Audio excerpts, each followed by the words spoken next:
Krishna Hare Krishna Krishna Krishna Hare Hare Hare Rama Hare Rama Rama Rama Hare Hare Hare Krishna Krishna Krishna Hare Hare Hare Rama Rama Rama Hare Hare Hare Krishna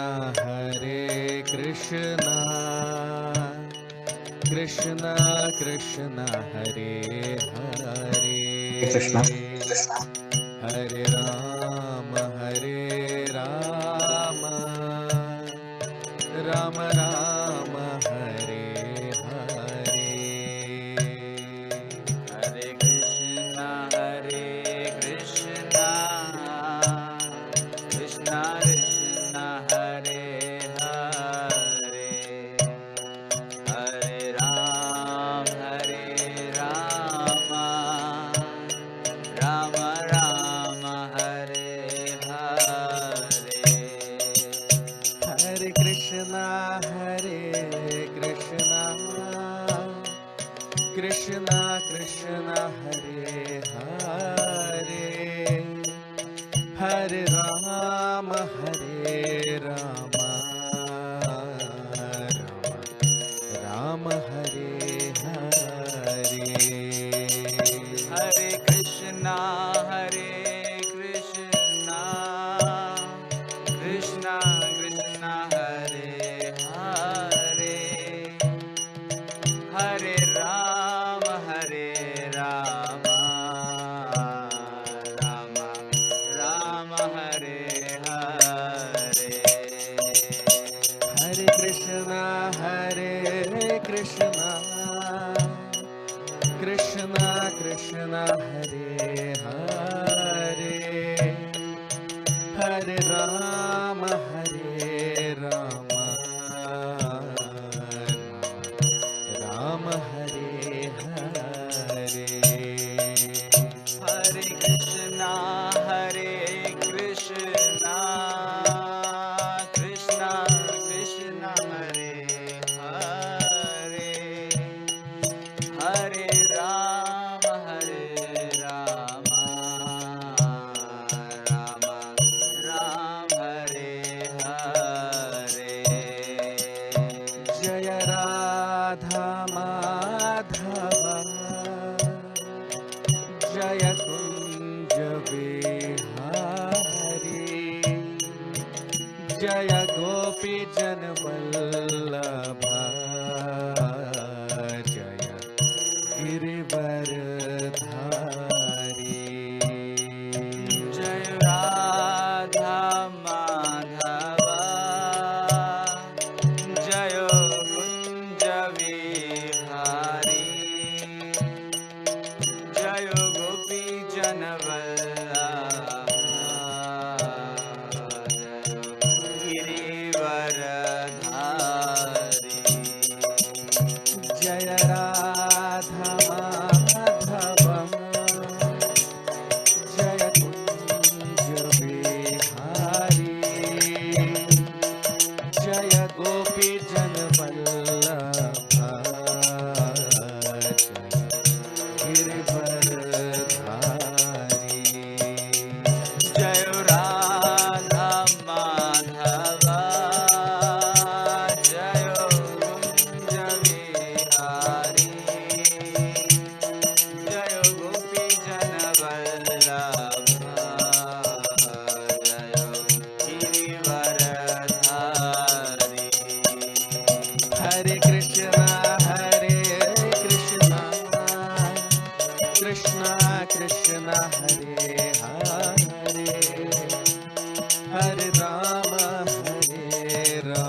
Ram Ram Hare Hare Hare Krishna, Krishna Krishna, Hare Hare, Hare Rama, Rama Rama, Hare Hare. Hare Krishna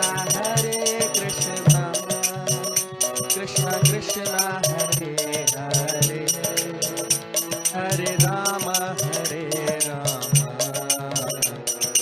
Rama Hare Hare Hare Krishna, Krishna Krishna, Hare Hare, Hare Rama, Rama Rama, Hare Hare. Hare Krishna Krishna Krishna Hare Hare Hare Rama Rama Rama Hare Hare Hare Krishna, Krishna Krishna, Hare Hare, Hare Rama, Rama Rama, Hare Hare. Jai Jagannath Baladeva Subhadra Maya Sudarshana Jai Jagannatha, Baladeva, Jai Subhadramaya. Jayo Nitai Gaurango Nitai Gaurango Nitai Gaurango Nitai Gaurango Jai Nitai Gaurango, Nitai Gaurango, Nitai Gaurango, Jai Nitai Nitai Gaurango. Gaura Hari Bol Hari Bol Hari Bol Hari Bol Hari Bol, Hari Bol, Hari Bol. Jaya Jaya Prabhupada Prabhupada Prabhupada Jai Prabhupada, Prabhupada.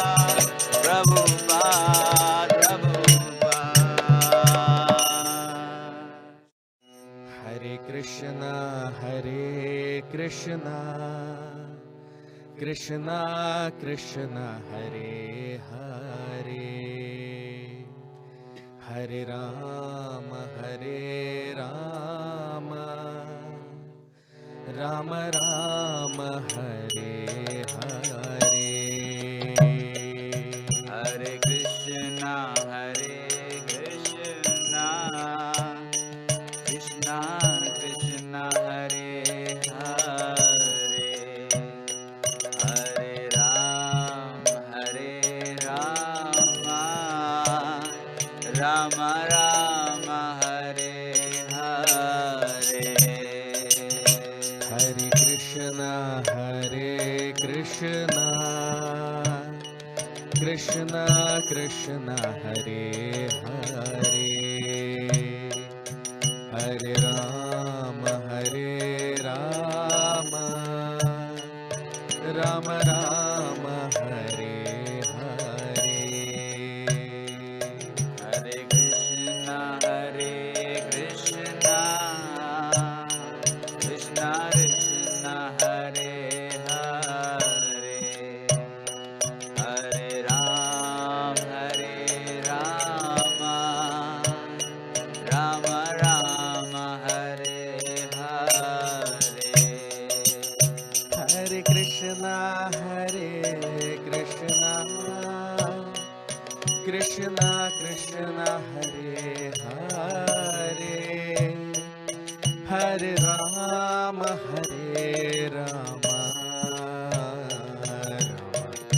Rama Hare Hare Hare Krishna, Krishna Krishna Krishna, Hare Hare, Hare Rama, Rama Rama, Hare Hare.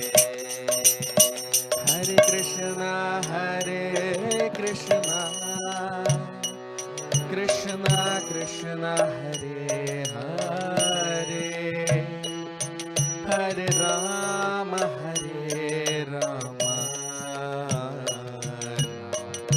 Rama Hare Hare Hare Krishna,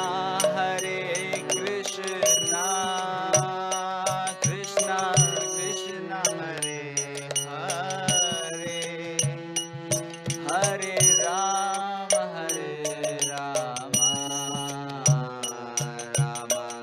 Rama, Hare Hare.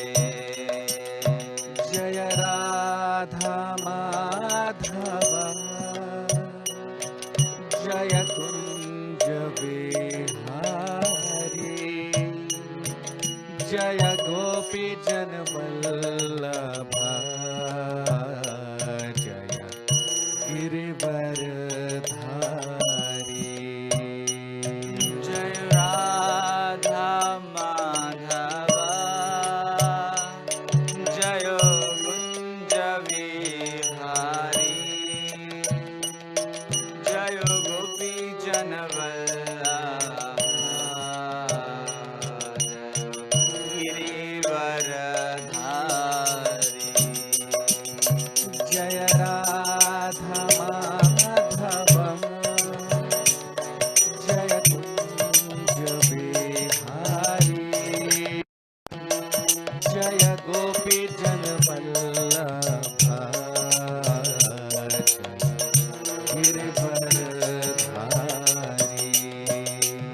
Jai Radha Madhava, Jayo Gunja Vihari, Jayo Gopi Janavallabha, Jayo Girivaradhari. Hare Krishna Krishna Krishna Hare Hare Hare Rama Rama Rama Hare Hare Hare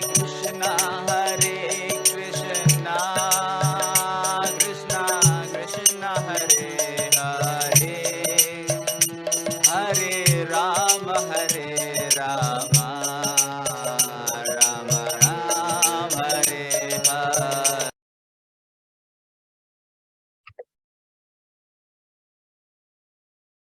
Hare Krishna. So, a very warm welcome to all of you for today's session on the Srimad Bhagavatam. And today we'll start our session with the prayers. Om Namo Bhagavate Vasudevaya. Om Namo Bhagavate Vasudevaya. Om Namo Bhagavate Vasudevaya. Narayanam Namaskritya Naranchayva Narottamam Devim Saraswatim Vyasam Tato Jayamudiraye अष्टप्रायेषु भद्रेषु नित्यं भागवत सेवया भगवति उत्तमश्लोके भक्तिर्भवति नैष्ठिकी.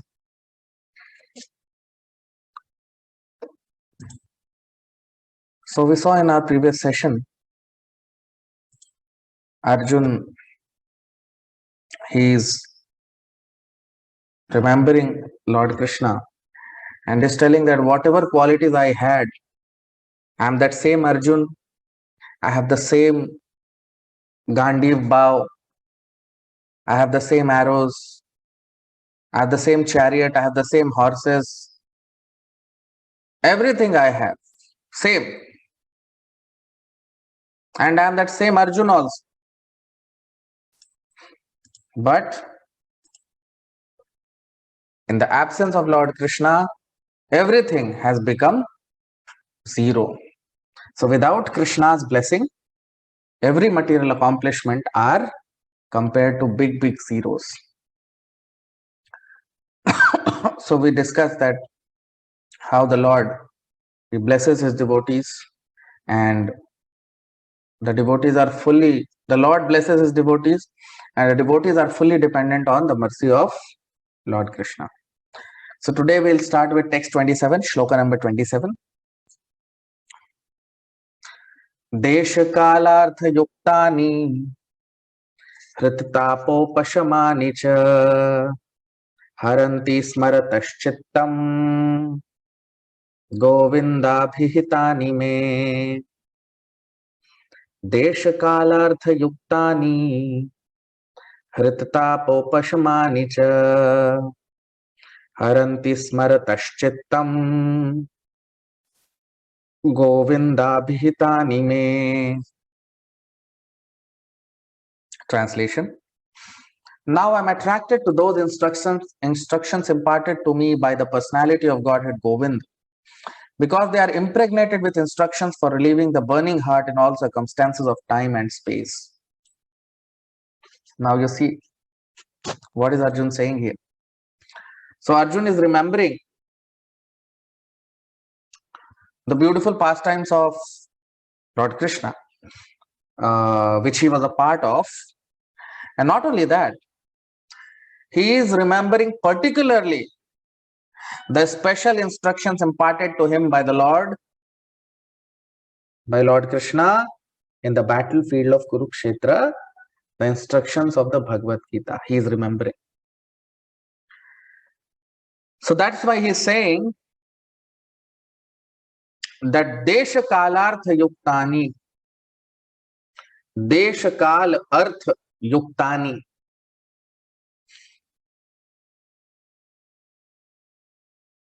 Desh means place, Kal means time, and Arth means the situation, or you can also say the context, the importance of the place. So Desha Kalartha Yuktani Hritatap Upashamani cha. Hritatap means when the heart is burning. Especially in this material world, we see whenever we have some calamity, whenever there is some difficulty, some difficult situation comes, the heart starts to burn. Heart is burning. So to extinguish that burning heart, Arjun is remembering the messages, the instructions imparted to him by Lord Krishna, the Bhagavad Gita. So he is saying, Hritatap Upashamani cha. So the burning heart is the fire in the burning heart is extinguished. Haranti smaratas chittam Govind abhihitani. So Govind, Krishna is called as Govind. So Govind abhihitani, Govind spoke to me. He narrated this Bhagavad Gita to me, spoke the Bhagavad Gita to me, which contains knowledge of all time, all places. That knowledge is independent of Desha, Kal, Arth. You see the first statement, Desha, Kal, Arth. Irrespective of whatever be the Desh, whatever be the Kal, that means whichever place it may be, whatever time may be there. That's why this Bhagavad Gita is called timeless wisdom. Timeless means, like, if you see history or modern education system, now there are many theories which we used to study when we were so to say young. Now those theories are slowly being proved wrong. Now new theories are coming up. Every day some new knowledge will come up in the modern science, or in any science for that matter, in any subject. It keeps changing. Bhagavad Gita, Krishna spoke the Bhagavad Gita to whom? To Arjun. And when? 5,000 years back. Not only that, this Bhagavad Gita was spoken by Lord Krishna to Sun God.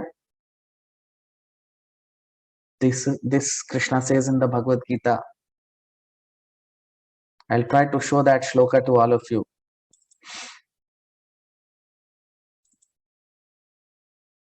You can all see on your screen the Bhagavad Gita. You can all see. the 4th chapter of the Bhagavad Gita, Lord Krishna talks about it. You see on your screen, all of you. What is Krishna saying? You see, what is the first shloka of the 4th chapter of the Bhagavad Gita? Shri Bhagavan Vacha Imam Vivasvate Yogam Proktavan Avyayam Vivasvanam Vipraha Manurikshva Kavi Abravit. In the beginning, I spoke this knowledge to sun god Vivasvan. Vivasvanam Vivasvanam Vipraha Manurikshva Kavi Abravit. Then Vivasvan, sun god, spoke this knowledge to Manu. Manu spoke this knowledge to Ikshvaku. And he says, in this way, this lineage is continuing. So Bhagavad Gita was not only spoken 5,000 years back, no. This was spoken billions of years back by Lord Krishna, originally to sun god. That's the standard of Bhagavad Gita. So that's what in this shloka Krishna is telling. That Desha Kalartha Yuktani, this is timeless wisdom beyond time, space, substance, beyond time, place, circumstances, irrespective of whatever be the time, irrespective of whatever be the country, irrespective of whatever be the situation. This knowledge is independent of any material factor. It is timeless wisdom. So Arjun is remembering this. And he's saying that what this knowledge does, Harit Tapa Upashamani, it destroys the burning, it extinguishes the burning fire in the heart. There is burning fire in the heart. Why? Because of material miseries. The heart is always burning.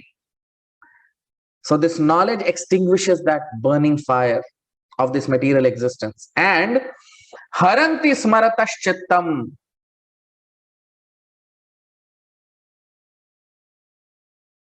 So Arjun is saying that my mind is haranti. Haranti means absorbed. My mind is absorbed in remembering.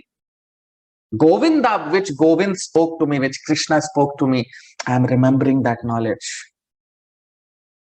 My mind is absorbed in that knowledge of the Bhagavad Gita.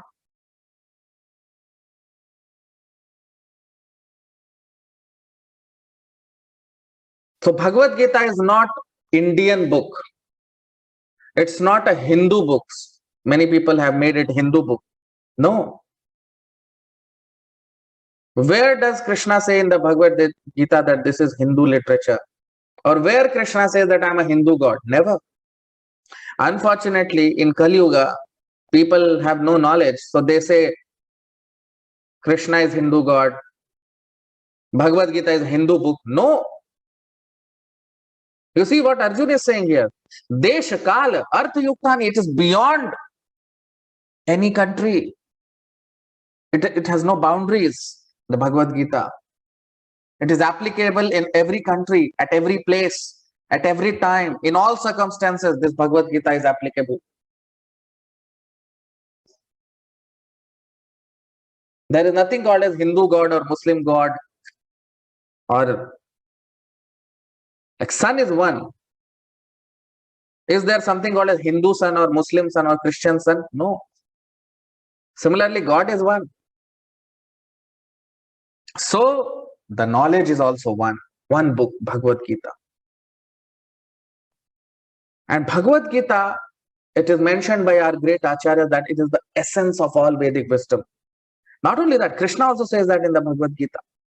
Raj Vidya, Raj Guhyam, this is the king of all education. That's why it is called Bhagavad Gita. Bhagavad means Bhagwan, the Lord, Lord Krishna. And Geet means song sung by Lord Krishna. That is called Bhagavad Gita. So that is the standard of the Bhagavad Gita. No one can surpass this knowledge. It is beyond the boundaries of time, space, and substance.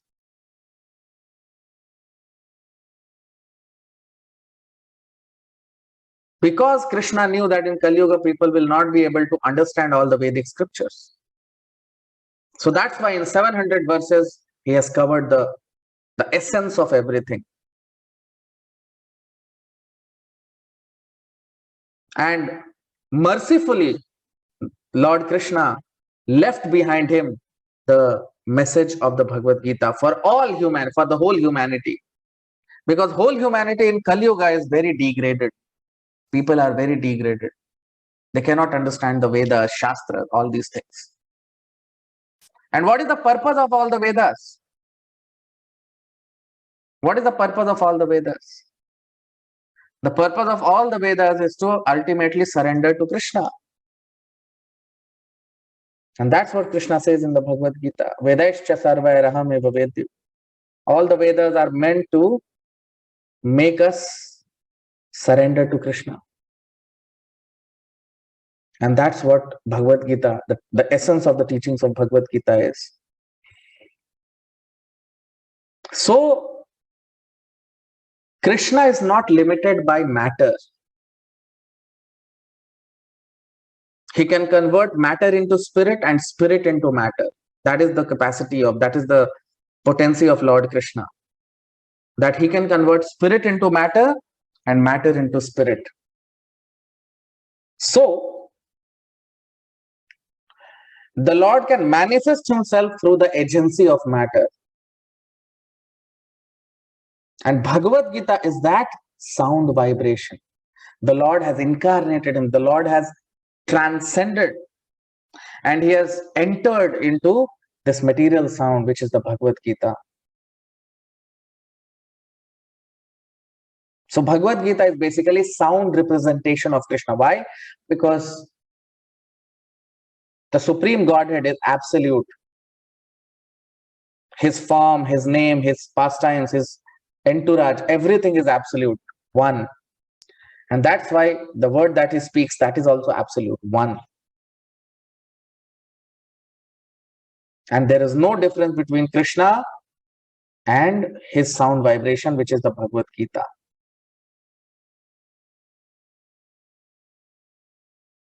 So that's why Arjun here in the shloka, when he's missing Krishna, not only Arjun, all of us can associate with Krishna directly by the teachings of the Bhagavad Gita. Just by hearing the Bhagavad Gita, just by reading the Bhagavad Gita, we can touch Krishna through his sound vibration, through the transcendental sound representation of Krishna. So that's why Arjun here in the shloka, you can see on your screen, Arjun says, Harit Tapa Upashamanicha. So Bhagavad Gita is therefore, what is the purpose of the Bhagavad Gita? Why Bhagavad Gita is spoken by Lord Krishna to Arjun? To mitigate all our sufferings, to mitigate all the sufferings of humanity. Because this world, Lord Krishna says in the Bhagavad Gita in the 9th chapter, that this is Dukhalayam Ashashvatam. This place is Dukhalaya. Dukhalaya means place of misery and temporary. This world is temporary and miserable also. So there will be misery. You cannot avoid that. You can only avoid misery by following the instructions of Lord Krishna. And that is what Bhagavad Gita is meant to do. It is meant to remove all the miseries. It is meant to terminate all the miseries from our life. And that's why Arjun, he's saying here that I am remembering Haranti. My mind is absorbed in the instructions of Lord Krishna in the Bhagavad Gita. So just by remembering the instructions of Lord Krishna in the Bhagavad Gita, Arjun is directly associating with Lord Krishna. Because by remembering the Lord, you touch the Lord. Remembrance of Krishna is as good as directly associating with Lord Krishna. Now text 28, shloka number 28. Suta uvacha evam chintayato jishno Krishna pad saroruham suhardena digadhena Shantasid Vimala Matihi. Suta Uvacha Evam Chintayato Jishno Krishna pada saroruham Sauhardenaati gadhena Shanta Sid Vimala Matihi. Translation. Sut Goswami said, thus being deeply absorbed in thinking of the instructions of the Lord, which were imparted in the great intimacy of friendship, and in thinking of his lotus feet, Arjun's mind became pacified and free from all material contamination. So now Sut Goswami is telling here that Evam Chintayatah Jishno. Jishno means Lord Vishnu, the Supreme Personality of Godhead Krishna. So Evam Chintayato Jishno. So in this way, by remembering Lord Krishna, Chintayato, Chintan means to think or to remember Lord Krishna. So Evam Chintayato, in this way, by remembering Lord Krishna, Krishna Pada Saroruham. Krishna Pada Saro, Saroj. Saroj means flower, beautiful lotus flower. So Saroruham. So by remembering Lord Krishna, by remembering his instructions, and by thinking of his lotus feet, by meditating on the lotus feet of Lord Krishna, Sauhardena, Ati Gadhena. Sauhard means hard means which is very dear to the heart. Sauhard means very, very dear to the heart. Very, very intimate relationship. Ati Gadhena, and not only that, Ati Gadhen. Gadha. Gadha means thick, very, very tangible, very strong, very powerful. Gadhena. So that intimate relationship that he had with Lord Krishna,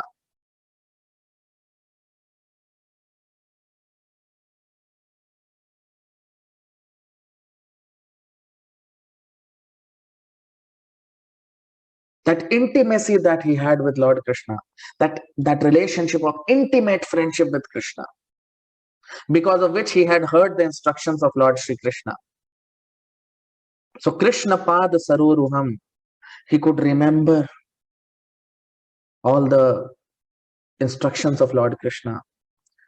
Evam Chintayato. Chintayato means in this way he was remembering the lotus feet of Lord Krishna by remembering his divine instructions of the Bhagavad Gita. Shant Asid Vimalamatihi. And he became Shant. You see, the word is used here. Shant Asid. He became pacified. Because he was restless. Krishna is not with me. What should I do? Arjun was very restless.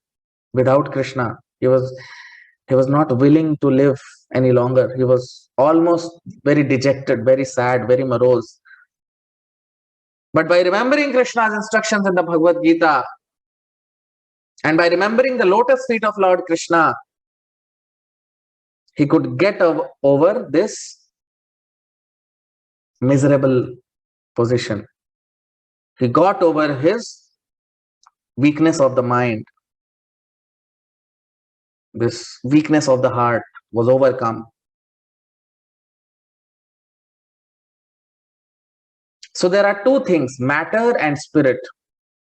We all know this. Now, the Lord, the Supreme Lord, is the Supreme Personality of Godhead. So material world is called a relative world. Here, everything is dependent on some other thing for its existence. Right? Like I exist. Why? Because my father exists. My father exists. Why? Because his father exists. Right? So everything what exists in this material world is dependent on some other truth for existence. That's why it is called relative world. And the truths which are there in this material world, they are also relative truths. Relative truth means it is not complete truth. Why? Because it is dependent on any other truth for existence. Whereas spiritual world is called absolute truth. There is no relativity. Absolute. Why? Because Krishna is absolute. The Supreme Lord is absolute. So his existence, which is spiritual, is also absolute. So absolute means there is no difference between the Supreme Lord and anything related to him is equally potent. So that means that if you meditate on Lord Krishna, it's as good as touching, or it's as good as directly associating with Lord Krishna. There is no difference. The Lord is not different from his name, his form, his pastimes, his paraphernalia. It's as good as the Lord only.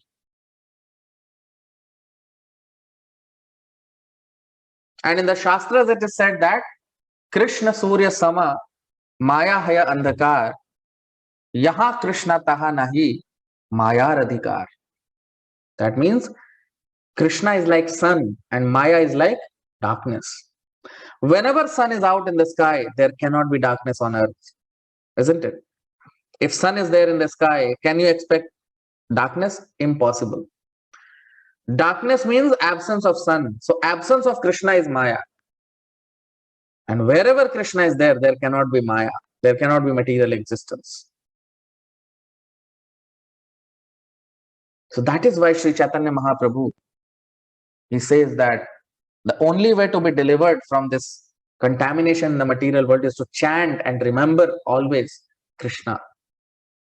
By chanting his holy name, by chanting Hare Krishna, Krishna Krishna, Hare Hare, Hare Ram, Ram Ram, Hare Hare. So by chanting his divine, beautiful, holy name and remembering Lord Krishna by his divine instructions. So in this way, we can all the contamination of the heart will be removed. Like Arjun, he was feeling that burning sensation within the heart. In the previous shloka, he talks about it. But as soon as he started remembering Lord Krishna's instructions in the Bhagavad Gita, all the contamination from within his heart disappeared. That is Bhagavad Gita. The moment we remember, we will understand the Bhagavad Gita, the Lord removes all impurities from within our heart.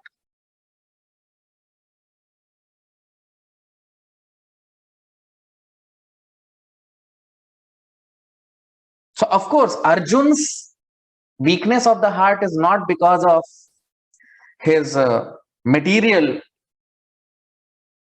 some material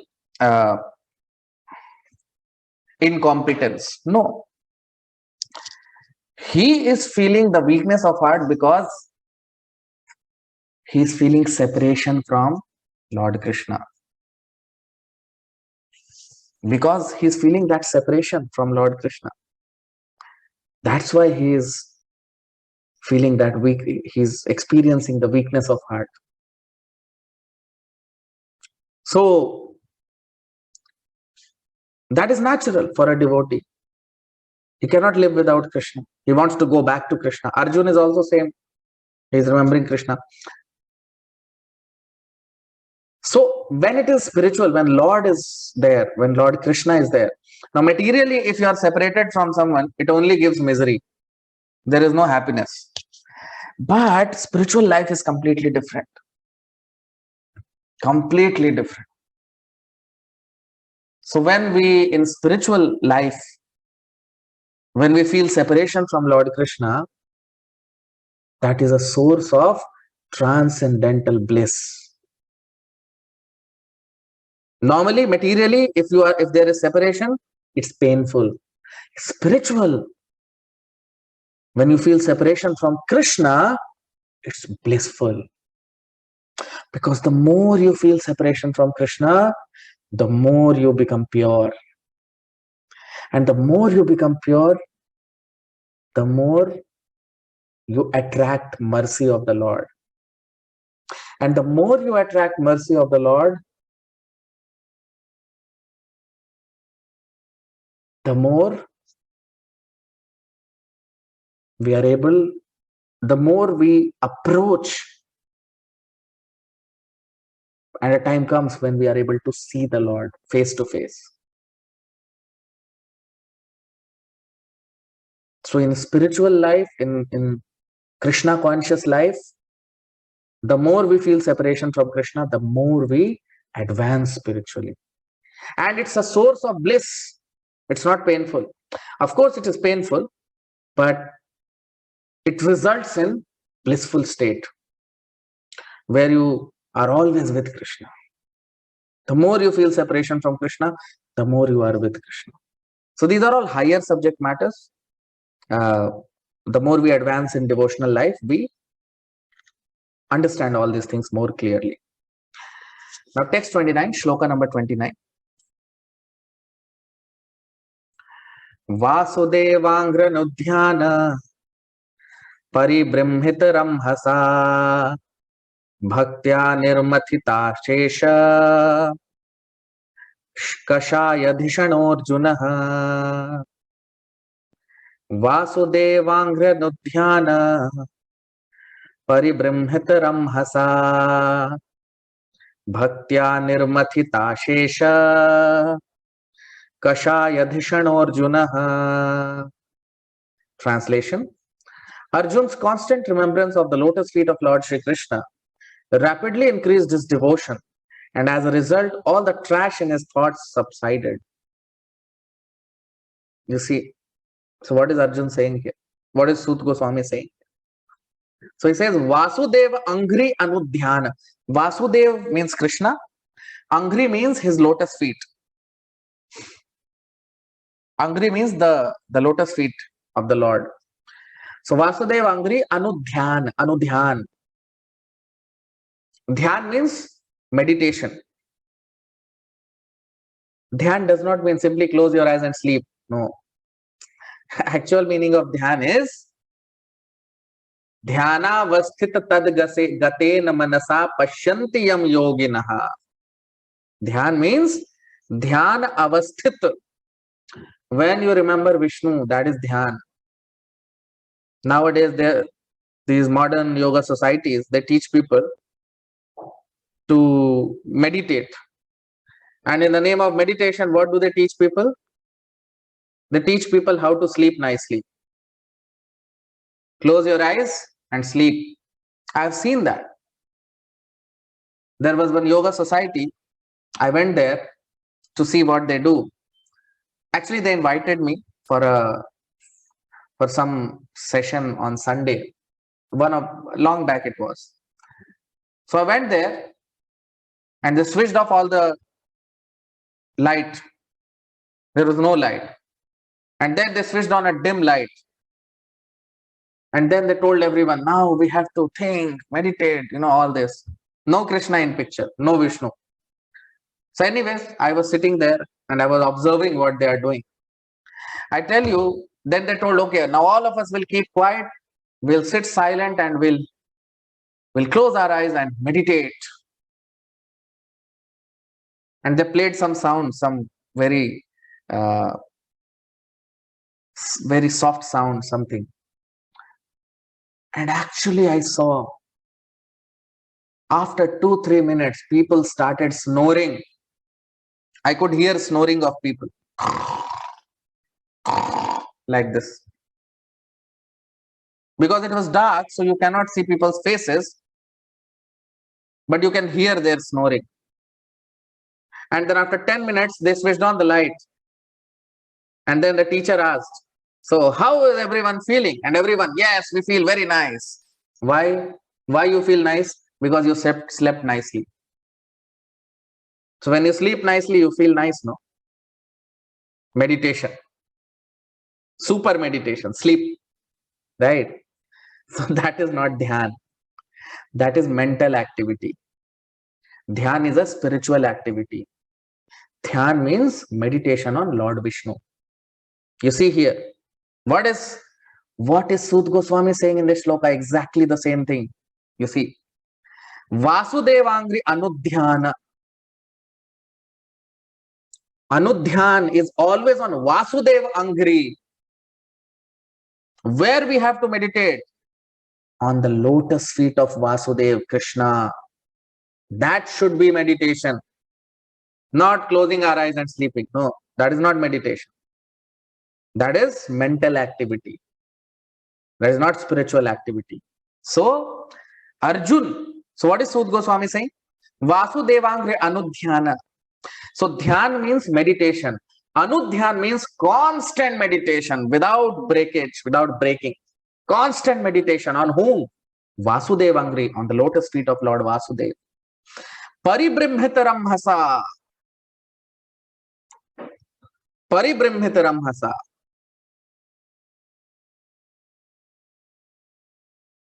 So Arjun was meditating on Lord Vishnu, Lord Krishna. Paribrahmitaram hasa, with great earnestness, with great desire.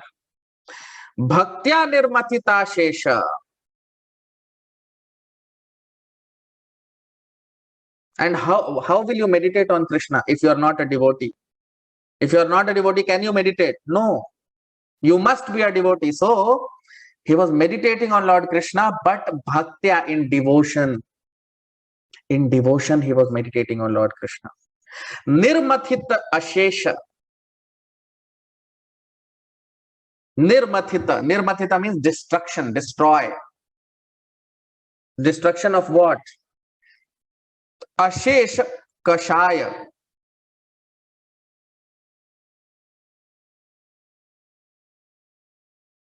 Dhishano Arjuna. That means all the desires, all the material conception from within his heart, within his mind, got destroyed. Completely got destroyed by meditation on Lord Krishna. When he was meditating on Lord Krishna, on what? On the lotus feet of Lord Krishna. Constant meditation on the lotus feet of Lord Krishna. When he was doing that, all the material tendencies, all the material dirt, all the material incongruities from his heart got destroyed. He got completely purified just by remembering the lotus feet of Krishna. We don't understand the value of meditation on Krishna's lotus feet.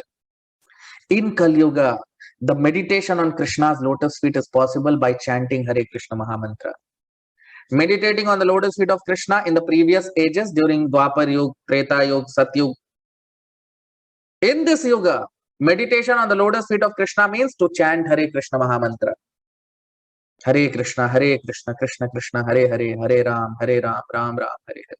So by chanting Krishna's holy names, chanting of Krishna's holy names is associating with Krishna directly. And that makes us pure devotees of Krishna, like Arjun. So although Arjun, he had some material,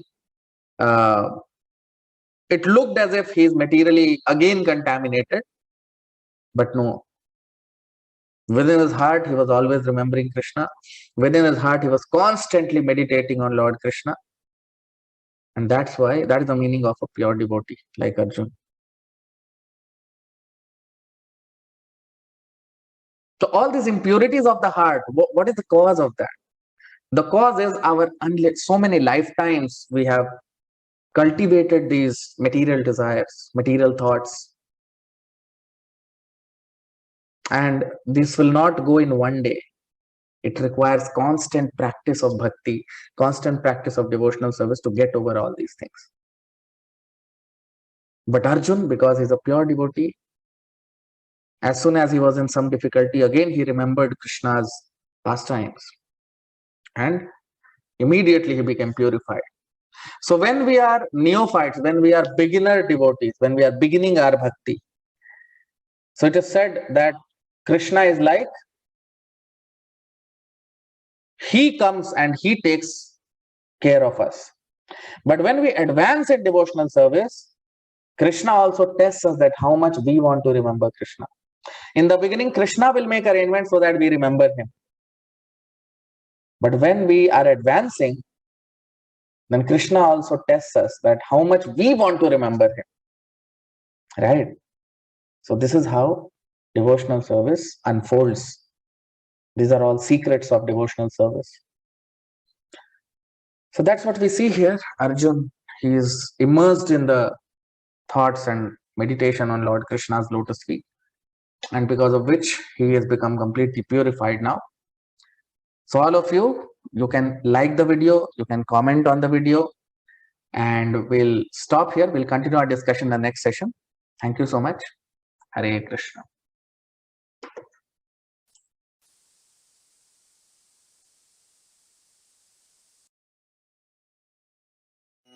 Hare Krishna, Hare Krishna, Krishna Krishna, Hare Hare. Jaya Radha Madhavam, Jaya Kunja Bihari, Jaya Gopi Janvallabha, Jaya Giridharidhari. जय राधा माधवा जय कुंज विहारी जय गोपी जन वल्लभा जय Girivardhari Hare Krishna, Hare Krishna, Krishna Krishna, Hare Hare, Hare Rama, Hare Rama, Rama Rama, Hare Hare.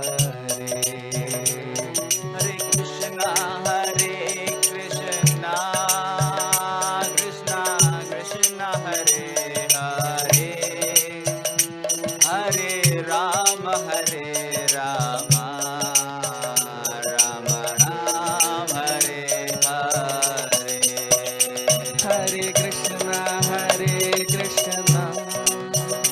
Krishna Krishna, Hare Hare, Hare Rama, Rama Rama, Hare Hare.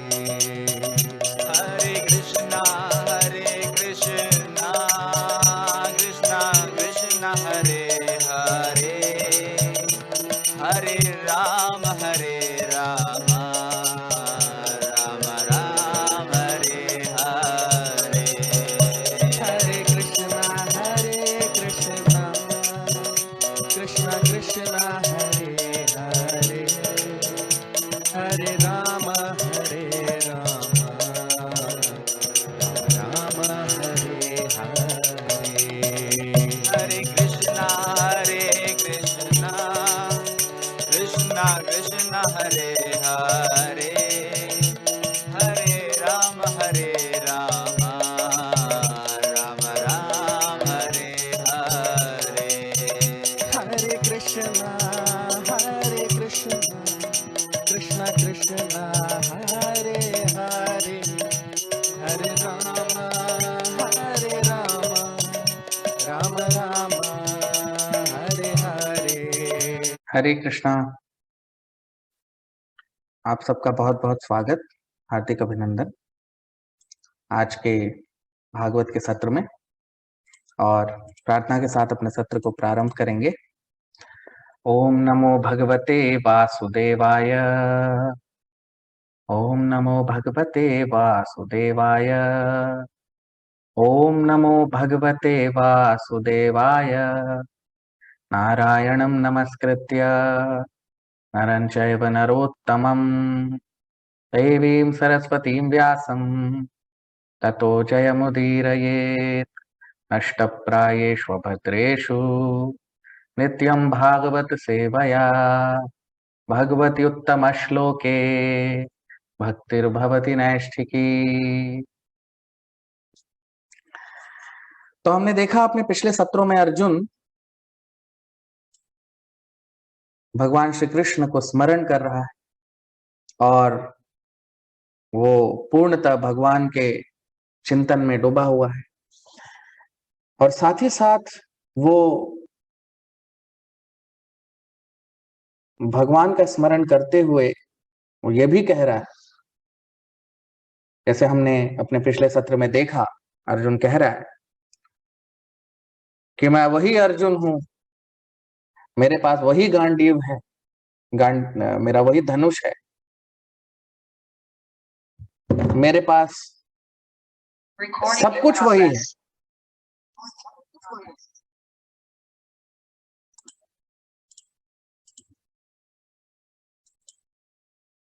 वही गांडीव है, वही धनुष है,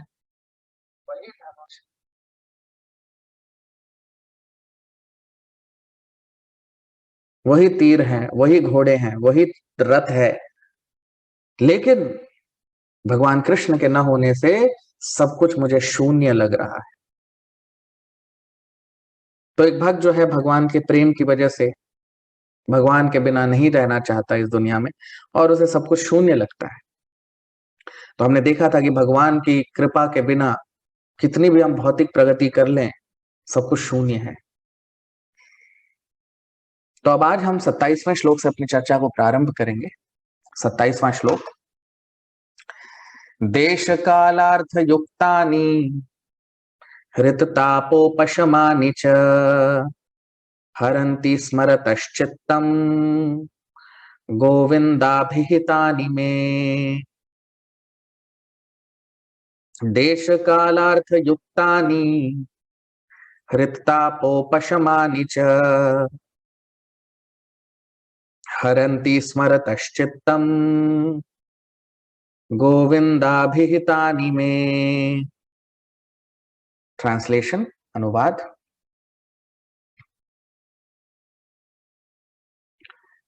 Now I am attracted to those instructions imparted to me by the personality of Godhead Govinda, because they are impregnated with instructions for relieving the burning heart in all circumstances of time and space. अब हम इसका अनुवाद देख लेते हैं हिंदी में। अर्जुन क्या कह रहा है? तो अर्जुन कह रहा है कि अब मैं भगवान के उन उपदेशों के द्वारा आकर्षित हूं जो उन्होंने मुझे दिया था, जो वचन, जो उपदेश उन्होंने दिए थे मुझे, और वो उपदेश जो हैं वो हमारे हृदय के ताप को नाश कर देते हैं, हर समय, हर अवस्था में। तो बहुत महत्वपूर्ण श्लोक है जिसमें अर्जुन बता रहा है कि भगवत गीता सुनने का क्या लाभ है, इस श्लोक में हम देख सकते हैं। आप देखिए श्लोक में क्या बता रहे हैं अर्जुन। तो कह रहा है कि देश कालार्थ युक्तानि, देश काल अर्थ युक्त,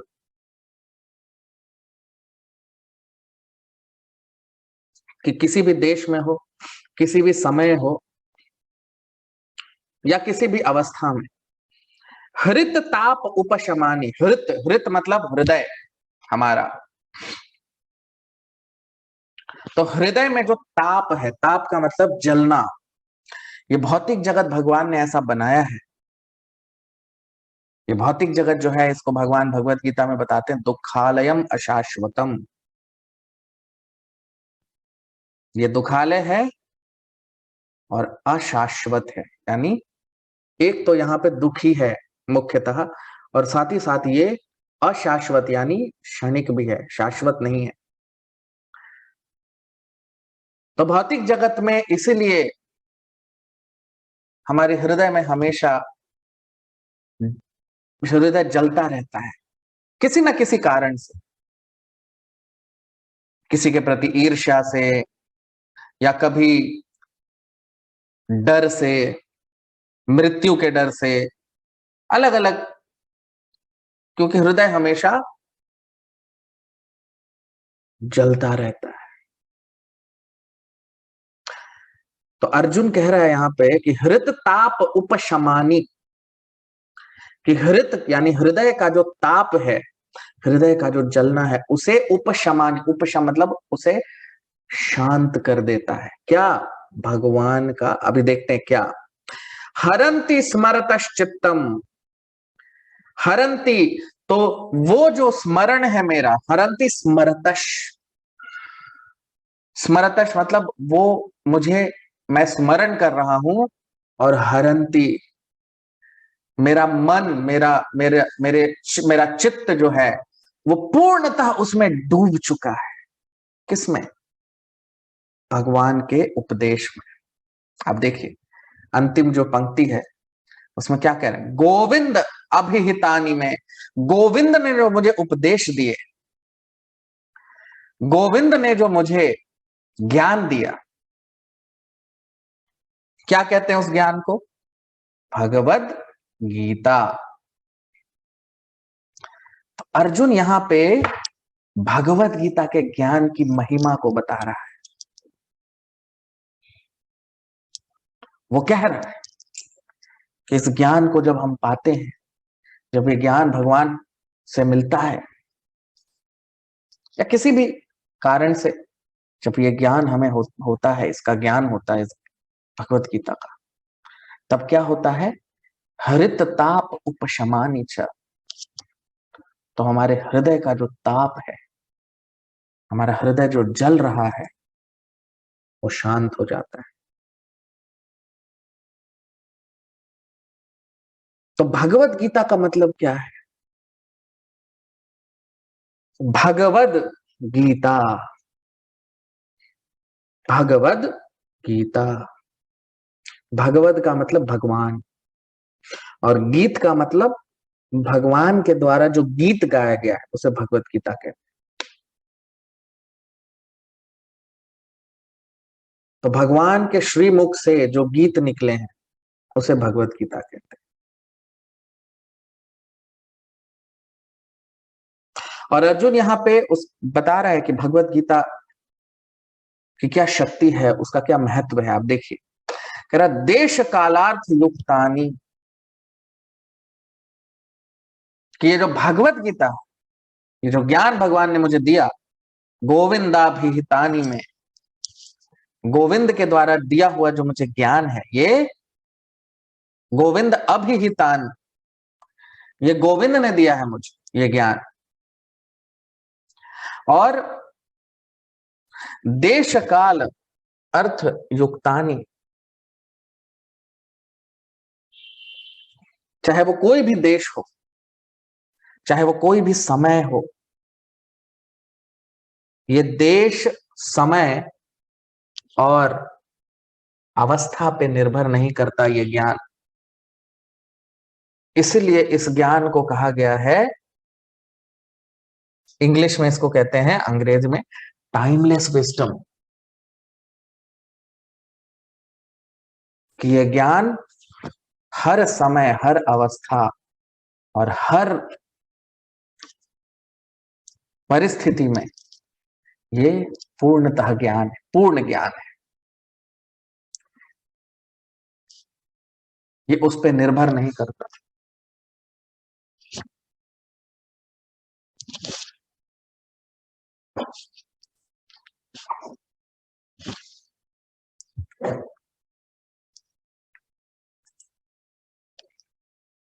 तो वही अर्जुन यहां कह रहा है।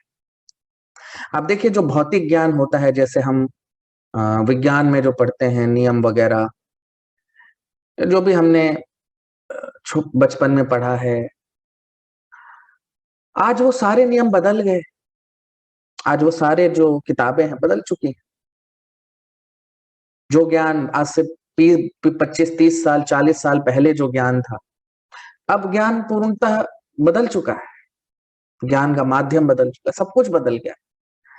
लेकिन भगवत गीता को आप देखिए, समय के बाद, समय के साथ ये ज्ञान में कोई परिवर्तन नहीं आया। 5000 साल पहले भगवान ने बोला था अर्जुन, आज भी वही ज्ञान है, आज भी वही ज्ञान है।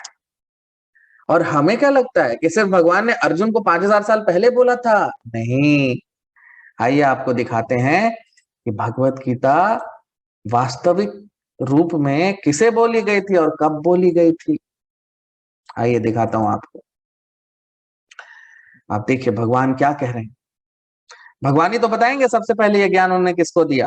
आप देखिए, तो भगवत गीता का चौथा अध्याय है, इसके पहले श्लोक में ही भगवान बता रहे हैं ये ज्ञान कितना पुराना है। आप देखिए पहला श्लोक चौथे अध्याय का भगवत गीता में भगवान क्या कह रहे हैं। श्री भगवान वाच इमं विवस्वते योगम प्रोक्तवान हम अव्ययम विवस्वान मन विप्राह मनुरिक्ष्वाकवे ब्रवीत। तो क्या कह रहे हैं भगवान अर्जुन को कि अर्जुन इमं विवस्वते योगम, ये ज्ञान सबसे पहले मैंने विवस्वान को दिया था। विवस्वान मतलब सूर्यदेव, सूर्य देवता को। इमं विवस्वते योगम प्रोक्तवान हम अव्ययम, ये अव्यय ज्ञान, जिस ज्ञान का कभी व्यय नहीं होता, स्वयं भगवान भी कह रहे हैं। आप देखिए अव्यय ज्ञान है, समय के साथ बदलता नहीं है। इस ज्ञान को सबसे पहले मैंने किसको दिया था? सूर्य देव को। फिर सूर्य देव ने किसको दिया? देखिए विवस्वान मनवे प्राह, फिर विवस्वान सूर्य देव ने इसे मनु को दिया, और मनुर इक्ष्वाकवे ब्रवीत, और मनु ने किसको दिया? इक्ष्वाकु को। मनु ने इस ज्ञान को इक्ष्वाकु को दिया। इस तरह से ये ज्ञान चला आ रहा है। तो ऐसा नहीं है कि 5000 साल पहले भगवान ने बोला खत्म, नहीं।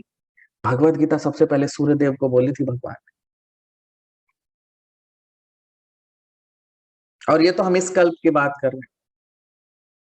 हर कल्प में भगवान आते हैं तो कितने कितने लोगों को ज्ञान देते होंगे, और क्या वही ज्ञान सबको देते हों। तो ये भगवत गीता समय, देश, आजकल भगवत गीता को लोगों ने हिंदू शास्त्र बना दिया है। क्या कहीं भी भगवान ने बोला है भगवत गीता में कि ये हिंदू शास्त्र है? कहीं कहीं भगवान ने बोला है कि मैं हिंदू भगवान हूं? नहीं, हमने हिंदू बना दिया है कृष्ण भगवान को।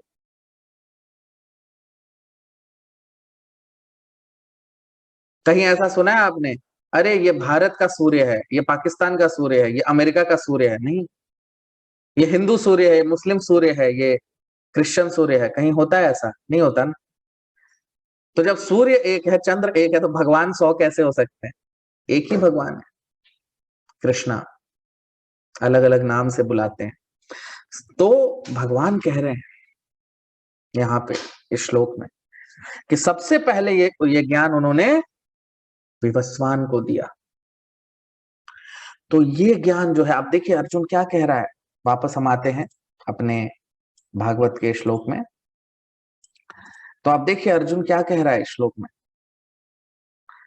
वो कह रहा है कि देश काल अर्थ, यानी ये जो ज्ञान है ये देश के साथ बदलती नहीं है।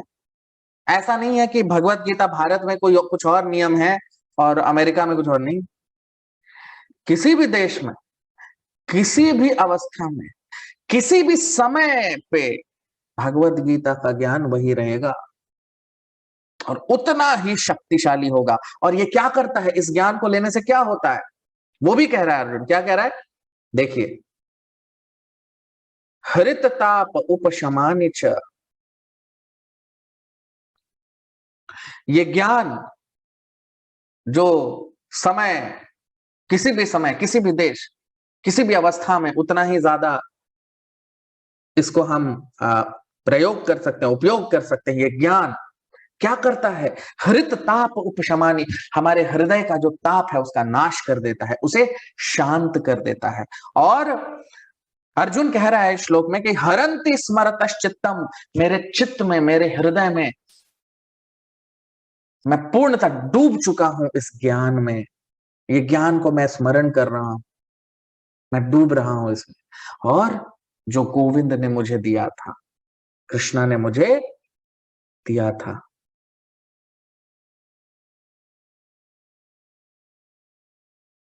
तो ये भगवान की कृपा है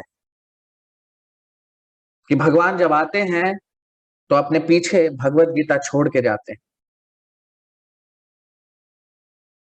क्योंकि भौतिक दृष्टिकोण से तो भगवान को हम इन जड़ आंखों से देख दर्शन अभी तो नहीं कर सकते। जब आंखें शुद्ध हो जाती हैं तब दर्शन होते हैं। लेकिन भगवान की वाणी भगवान छोड़ के गए हैं, ताकि कान के माध्यम से हम भगवान की वाणी तो सुन सकते हैं, उनके साथ हम उनको उनकी संगति पा सकते हैं।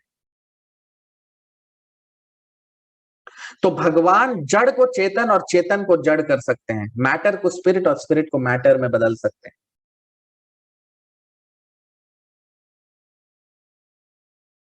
तो भगवान की जब कृपा होती है, जब अपने इस धरती पे, क्योंकि भगवान हम सबके परम पिता हैं, तो वो जब आते हैं तो अपना शब्द रूप छोड़ के जाते हैं भगवत गीता के रूप में। वो भगवान का शाब्दिक प्रतिनिधि है भगवत गीता, शब्द उनकी ध्वनि भगवान छोड़ के जाते हैं।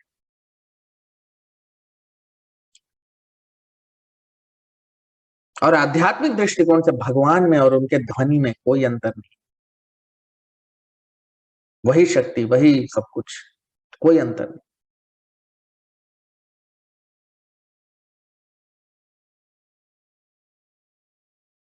तो भगवान स्वयं, भगवान इस जगत में किसी भी रूप में अवतार ले सकते हैं, और कलयुग में भगवान ने अवतार लिया है अपने नाम के रूप में। और जब भगवान जाने से पहले भगवत गीता का ज्ञान छोड़ के जाते हैं।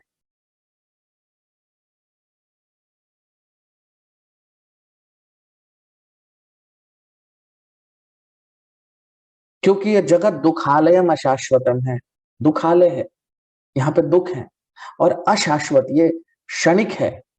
इस जगत में कुछ भी शाश्वत नहीं है।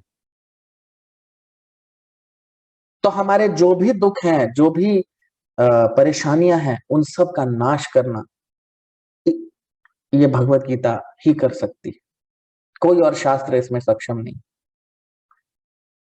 चूंकि कलयुग में और सारे वेद शास्त्र हम नहीं पढ़ सकते, नहीं समझ सकते, उसे पूर्णतः जीवन में नहीं उतार सकते, इसी के लिए भगवान ने उन सब का सार, उसका निचोड़ हमें भगवत गीता में दे दिया है।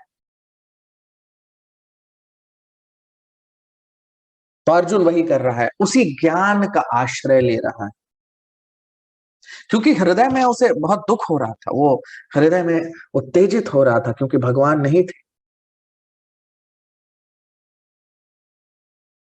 तो उसके हृदय की जो उत्तेजना है, हृदय का जो दर्द है, हृदय का जो आग है, उसने जैसे ही भगवान की ध्वनि, भगवान के भगवत गीता को जब स्मरण किया, तो सारे हृदय का ताप जो है उसका नष्ट हो गया। वही हम यहाँ पे देख रहे हैं, हरंति स्मरतश्चित्तम गोविंदा विहिता।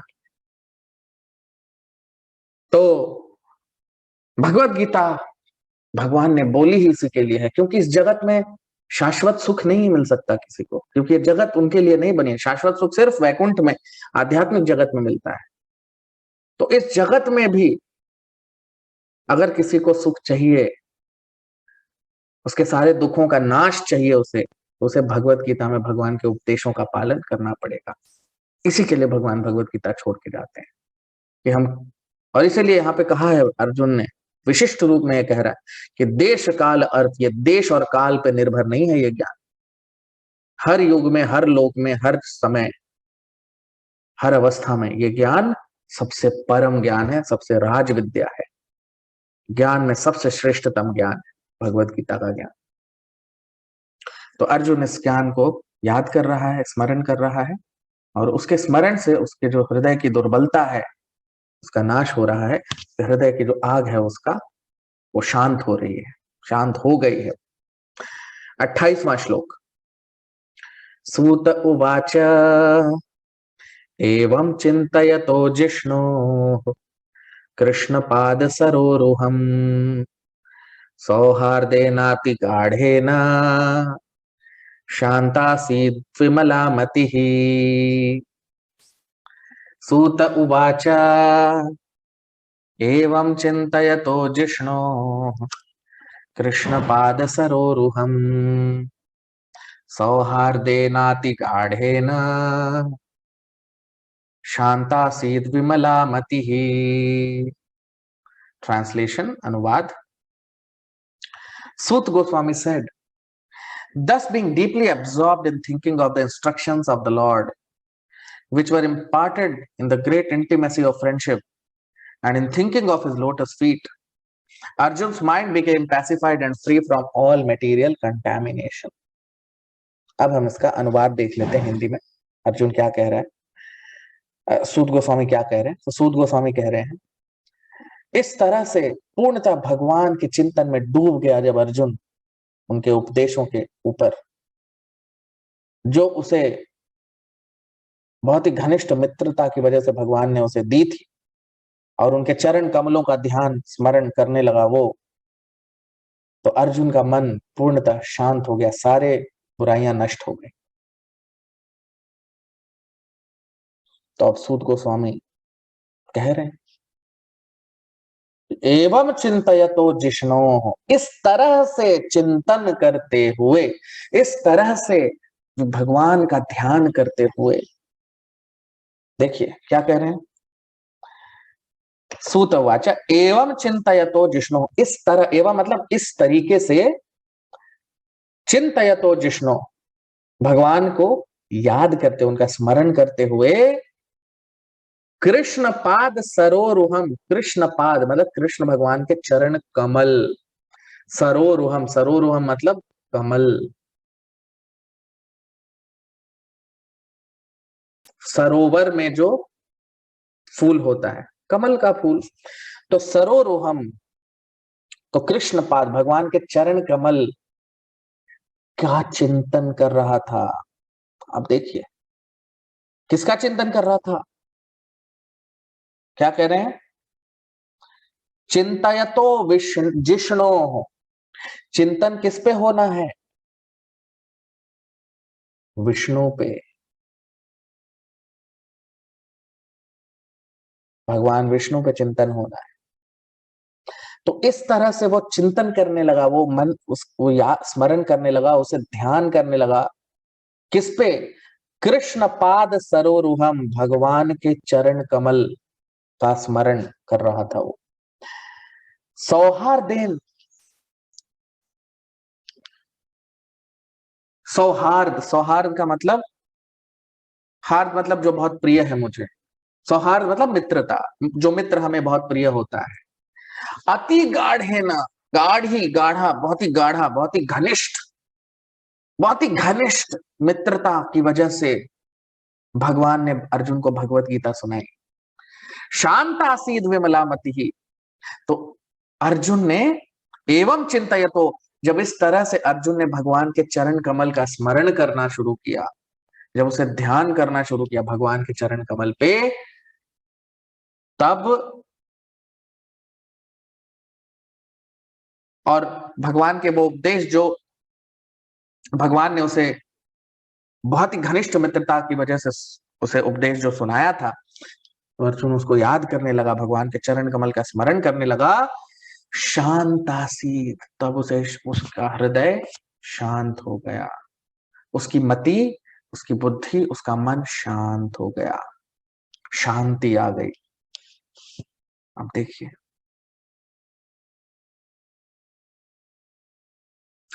तो भौतिक चीजों में हम देखते हैं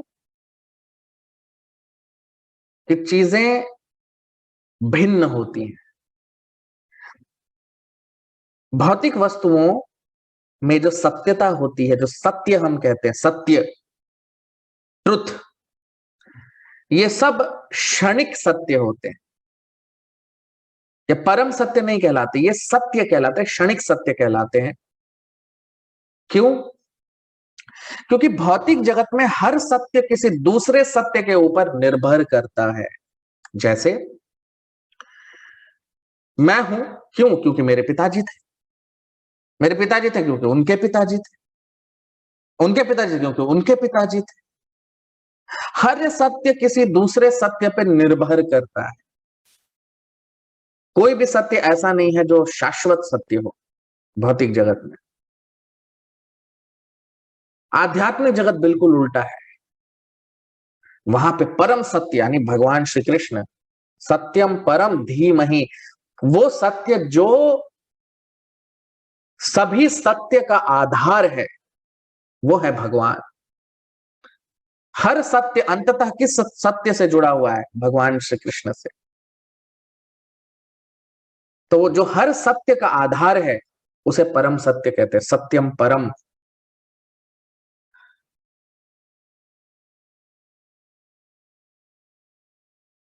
तो इसीलिए भौतिक जगत में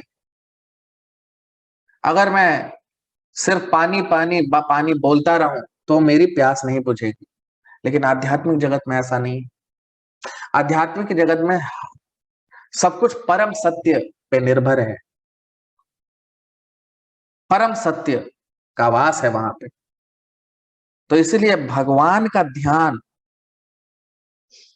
और भगवान का संग, उसमें कोई अंतर नहीं, दोनों एक ही बात है, कोई अंतर, अभिन्न, उनमें कोई अंतर नहीं।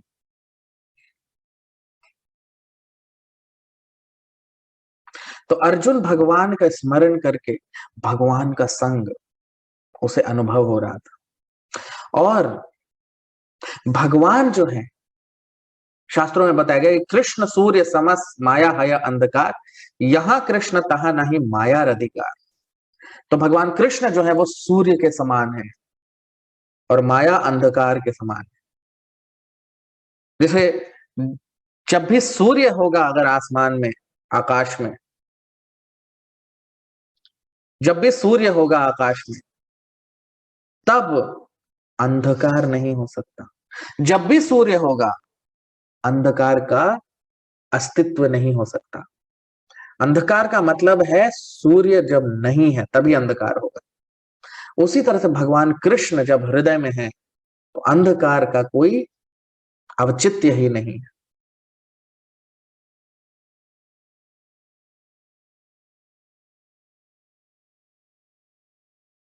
तो इसीलिए भगवान उस सूर्य की तरह है कि भगवान का, जहां भगवान अगर हृदय में है तो माया नहीं आ सकती उस जगह पे जहां भगवान है। तो अर्जुन का ये जो स्मरण है भगवान के प्रति, ये उसके विरह भाव की, क्योंकि भगवान से वो बिछड़ा हुआ अनुभव उसे हो रहा है, इसीलिए वो भगवान को इतनी तीव्र प्रेम से वो ध्यान कर, स्मरण कर पा रहा है। भौतिक जगत में अगर हम किसी से दूर हो जाते हैं तो वो दुख का कारण होता है। आध्यात्मिक जगत में ऐसा नहीं होता। भगवान से जब हम दूर होते हैं तो उनको स्मरण करते हैं तो वो आनंद की अनुभूति देता है। भौतिक आध्यात्मिक जगत में, आध्यात्मिक दृष्टिकोण से जब हम किसी से दूर होते हैं, जैसे भगवान से जब हम दूर होते हैं और भगवान का स्मरण कर रहे होते हैं प्रेम भाव में, तो वो साक्षात भगवान से मिलने जैसा होता है। वो बहुत अनंत आनंद का अनुभव देता है। तो ये भक्ति में हम अभी नहीं समझ पाएंगे, क्योंकि जब शुरुआत में ये नहीं समझ में आता, ये थोड़ी भक्ति की पराकाष्ठा का ज्ञान है। लेकिन भगवान का ध्यान, भगवान के प्रति प्रेम की वजह से हम भगवान से दूर स्वयं को अनुभव महसूस करते हैं, इसको हम अनुभव करते हैं। लेकिन ये दुख का कारण नहीं होता, ये आनंद देता है। आप देखिए, भौतिक जगत में दूरी दर्द देती है, आध्यात्मिक दृष्टिकोण में जब भगवान से प्रेम हो जाता है तो दूरी प्रेम को बढ़ाती है और आनंद का स्रोत बनती है। तो ये भौतिक दूरी जैसा नहीं है, आध्यात्मिक दूरी बिल्कुल अलग है। भगवान से जो हमारा प्रेम है वो बिल्कुल अलग है, और भौतिक प्रेम से उससे कोई लेना देना नहीं। तो वही यहाँ पे हम इस श्लोक में देख रहे हैं। अब 29वां श्लोक, वासुदेवांग्रनुध्यान परिबृंहित रंहसा भक्त्या निर्मथिताशेष कषायधिषणोऽर्जुनः। वासुदेवांघ्रनुध्यान परिबृंहित रंहसा भक्त्या निर्मथिता शेषा कषायधिषणोऽर्जुनः। ट्रांसलेशन अनुवाद। Arjun's constant remembrance of the lotus feet of Lord Shri Krishna rapidly increased his devotion, and as a result, all the trash in his thoughts subsided. अब हम इसका अनुवाद देख लेते हैं हिंदी में। अर्जुन के सतत ध्यान की वजह से, जो भगवान के चरण कमल पे उसका ध्यान स्थित था, उससे उसकी भक्ति लगातार बढ़ती जा रही थी, और इस वजह से उसके मन में जो भी कमियां थी, त्रुटियां थी, उनका नाश हो गया। अब आप देखिए सूत गोस्वामी क्या कह रहे हैं। कह रहे हैं वासुदेव अंघ्रि अनुध्यान। वासुदेव अंघ्रि अनुध्यान। वासुदेव अंघ्रि, वासुदेव अंघ्रि का मतलब होता है उनके चरण कमल, लोटस फीट, उनके चरण कमल भगवान के। अनुध्यान, ध्यान, ध्यान। तो ध्यान किसके ऊपर किया जाता है? वासुदेव अंघ्रि के ऊपर।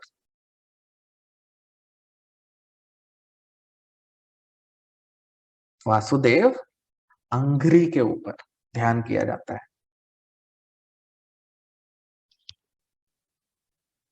ध्यान का मतलब आंख बंद करके सोना नहीं होता। मुझे ध्यान है, एक बार में, बहुत पहले की बात है, किसी टीचर ने मुझे बुलाया था, योग शिविर टाइप का कुछ था, जिसमें वो ध्यान करना सिखा रहे थे, मेडिटेशन आजकल जो कहते हैं ना, वो सिखा रहे थे कुछ लोगों को, बच्चों को। तो मैं गया, मैं तो सिर्फ देखने गया था क्या होता है क्या नहीं होता है। तो मैं जस्ट वहां देख रहा था क्या वो लोग करते हैं।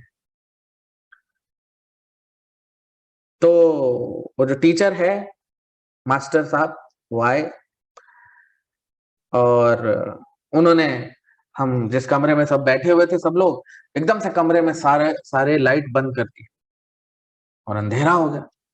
फिर उन्होंने थोड़ा सा लाइट जला दिया। उसके बाद कुछ मीठी मीठी बातें बोली और बोला चलिए अब हम लोग सब, ये जो धीमी सी रोशनी जल रही है लाल रंग की, इस पे हम ध्यान करेंगे।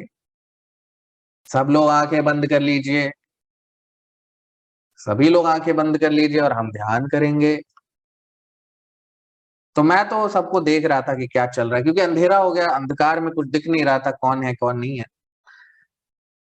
फिर उन्होंने बोला चलिए अब हम एक ध्वनि चलाएंगे, बड़ी धीमी सी प्यारी सी ध्वनि, इसको सुन के आप लोग सब ध्यान करिए। तो शुरू हो गई वो ध्वनि बजनी, और सभी लोग आंखें बंद कर लीजिए, सभी लोग, उन्होंने कहा। तो सबने आंखें बंद कर ली। तो एकदम शांति, अंधकार। शांति और अंधकार में क्या होता है तो 2-3 मिनट के बाद मुझे कुछ आवाजें आने लगी।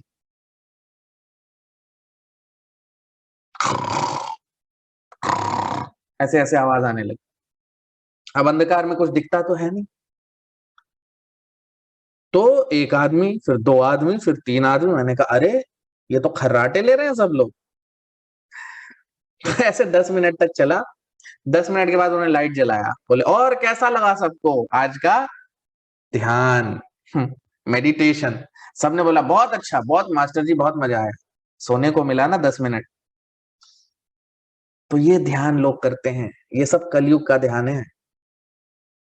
वास्तविक ध्यान जो है, ये जो ध्यान हम सीखते हैं योगा सोसाइटी वगैरह में, ये ध्यान है ही नहीं। ये क्या है? ये मानसिक गतिविधि है, ये मानसिक क्रियाएं, ये आध्यात्मिक क्रियाएं नहीं है। आध्यात्मिक ध्यान का मतलब आध्यात्मिक क्रिया है, वो आत्मा की क्रिया है। आत्मा का भगवान से मिलन, उसको योग कहते हैं, और योग का एक भाग है ध्यान।